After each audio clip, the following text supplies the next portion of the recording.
Okay, in this lesson, we're going to start the process of going backwards from simplifying. So what we've been learning how to do is how to simplify expressions like this right here, where we distribute. So a times 3a would give you 3a squared, and then a times 7 would give you 7a. So this here would be the simplified version. Same with this, negative 2m, we would distribute and get negative 2m to the third. Negative 2m times 6m is negative 12m squared, and negative 2m times negative 1 would be positive 2m. And this whole process here is called simplifying, and even the directions say simplify. So in this one, you would get 4x, I got 3 plus 2 is 5, and then that y needs to tag along, minus 4 times negative 2 is negative 8x to the third, and a y here make y squared. Okay, so in simplest form, this would be 3a squared plus 7a. So I'm going to write that here as an example. This would be simplest form. What we're going to learn how to do is take it back to factored form, which would be take it back to this, which is what we started with. So we're going to be going backwards from what we were doing. Okay. Now, polynomials that can be factored, we're going to show you how to do that, but not all of them can be factored. So just know some polynomials that cannot be factored, those are called prime. It's like a prime number, like the number 7. Nothing divides into 7 except for 1 and 7. 11 is a prime number. Some polynomials just cannot be divided, and those would be prime. So what we're going to be looking at are polynomials that can be divided. So when we're factoring polynomials, I call it the golden rule of factoring. We always need to look for, you guys remember this word, the greatest common factor. Okay, that's the first thing that you always want to look to see if there is a greatest common factor in the polynomial, meaning that something that would divide into all the terms of the polynomial. So here's the steps in identifying the GCF of a polynomial. First, check the coefficients for a GCF. So I'm going to use this problem up here, 3a squared plus 7a. So the coefficients are 3 and 7. So what I'm looking for is a number bigger than 1 that divides into both of these numbers. And for 3 and 7, there isn't one. So there is no GCF with regards to the coefficients. Now the second step is now look at the variables. If there's a variable that's present in all the terms, then they have that variable in common. Remember, GCF stands for greatest common factor. If a variable is present in all the terms, take the one with the smallest exponent. In this problem, there is a variable a that isn't present in both of these terms.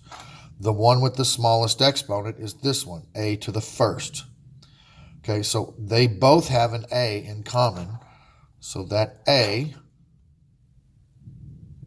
that's the GCF. Nothing for the numbers, just the variable. So what I'm going to do here is I'm going to write the GCF down. I'm going to open a parentheses right behind it. And now I'm going to go through here and I'm going to divide both terms by a. So I'm going to divide this by a, and I'm going to divide this by a. And what goes in here is my leftovers. Whatever's left over when I divide everything by a.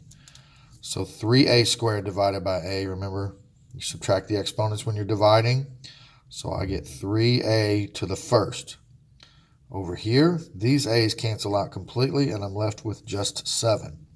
So I figured out that the GCF was just a, and then I divided the a out. I put the a outside the parentheses, and I divided the a out of this, and I'm left with this. And if you look at the problem, that's factored form. That's how you go from simplified form to factored form. That's one of the things that you can do, is always look for a GCF. How do you check to make sure that you're correct? Go ahead and distribute it, your answer, and see if it's what you get. Well, a times 3a is 3a squared, and a times 7 is 7a, and that's what I had started with, so I know that that is correct. And that's how you can check your work. All right, let's look through a few problems and see here. So in number 1, 3x plus 12. If I look at the numbers, I know that 3 divides into both of those. Okay, so 3 is going to be part of the GCF. So I'm going to write that down right now. Now, do they have any variables in common? Well, this one doesn't have a variable at all. So they don't have any variables in common. Remember, GCF is greatest common factor. So in this problem, 3 is my only GCF. So now that I know the GCF is 3, I'm going to open a parentheses right behind that 3. You can't forget to do that. And then I'm going to go through and I'm going to divide everything by 3. Divide everything up here by 3. Well, that's going to leave me with x, because the 3's cancel, plus, and 12 divided by 3 is 4. And that's my answer. And I can check it by distributing. 3 times x is 3x, and 3 times 4 is 12, so I know that's right. Number 2, 7 and 7. Well, I know 7 divides into both of them. This one doesn't have a variable, so 7 is my GCF. So I'm going to divide everything by 7 and put my leftovers in here. So 7y divided by 7 is just 1y. And 7 divided by 7 is 1. So I have that. Okay. Look at number 4, 5 and 30. The biggest thing divides into 5 and 30 is 5. That has an x, that has a y. So they don't have the same variable in common. So 5 is my GCF. Divide everything by 5. 5x divided by 5 is 1x. Remember, put the leftovers in here. Plus 30 divided by 5 is 6y. There's my answer. All right, let's look at some tougher ones now that we've kind of got an idea. If we look at number 7, look at the numbers first, 21 and 3. 3 divides into both of those, so that's going to be part of my GCF. Now, if I look at the variables, they have d in common. So there's a d here and a d here, so they have d in common. So that's also going to be part of the GCF. Sometimes the GCF will be just a number. Sometimes the GCF will be just a letter. Sometimes the GCF will be both numbers and letters. So now I'm going to write that GCF down, open my parentheses, and now I'm going to go back and I'm going to divide everything by 3D. 21 divided by 3 is 7. This C here, there's nothing that cancels that out, so that's C. These D's cancel out. Minus, remember, anything divided by itself is just 1. There's my answer. Okay, let's look at 13. 5 and 13. Nothing divides into 5 or 13, so I'm no good there. Nothing bigger than 1. These variables are different, so they don't have any variables in common either. So this is an example of a problem that I would say that's prime. Look at 11. They don't have any numbers. It's all variables. This term here has an A in it, and that term has an A in it. So they have an A in common. So I'm going to divide an A out of it. These A's cancel, and I'm left with just B. And these A's, we say that they cancel, but they're dividing. A divided by A is 1. Let's look at one like 17. 6, 14, and 10. There's 3 terms. So what divides all into 6, 14, and 10? Well, I know they're all even, so I know 2 divides into them. And I don't think anything else divides into all 3 of those other than 2. So 2 is part of my GCF. So now the variables. Y to the 4th, Y to the 3rd, and Y to the 2nd. So the variable with the smallest exponent, in this case Y to the 2nd, is going to be part of my GCF. So my GCF is not just 2, but it's 2Y to the 2nd. And now I need to go through and divide everything by 2Y to the 2nd. So this first time, this would be 3y. 4 minus 2 is 2. Remember, you're subtracting the exponents. Plus 14 divided by 2 is 7. Y to the 3rd over y squared is just y. Minus 10 divided by 2 is 5. And the y squareds cancel out. So there's my answer. Okay. The numbers, look at the numbers first. We could divide 2 into all of them and then look to see the variables that they have in common. Let's look at 21. These don't have any numbers. That has a 5. So there's not going to be any numbers part of my GCF. They all have m's. So what's the smallest exponent on the m? Well, there's m to the third, there's m to the second, and there's m to the first. So that's going to be part of the GCF. They also have n's. N to the first, n to the second, n to the third. So n to the first was the smallest. So that's going to be part of the GCF.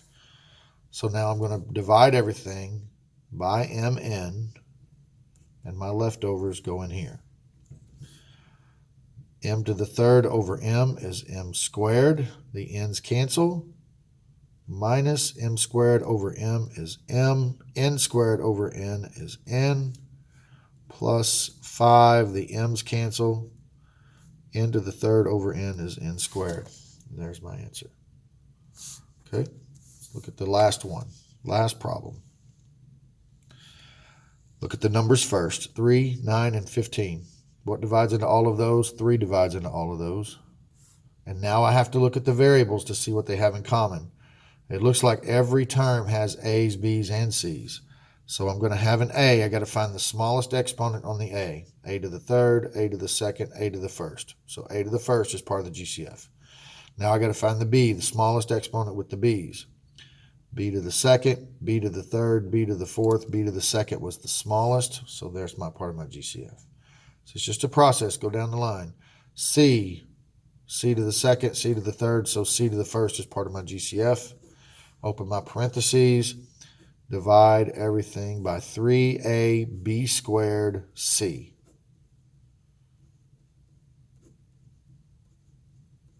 And your leftovers go in here. The 3's cancel. A to the third over a is a squared. B second over b to the second cancel. C and c cancel. So that's that.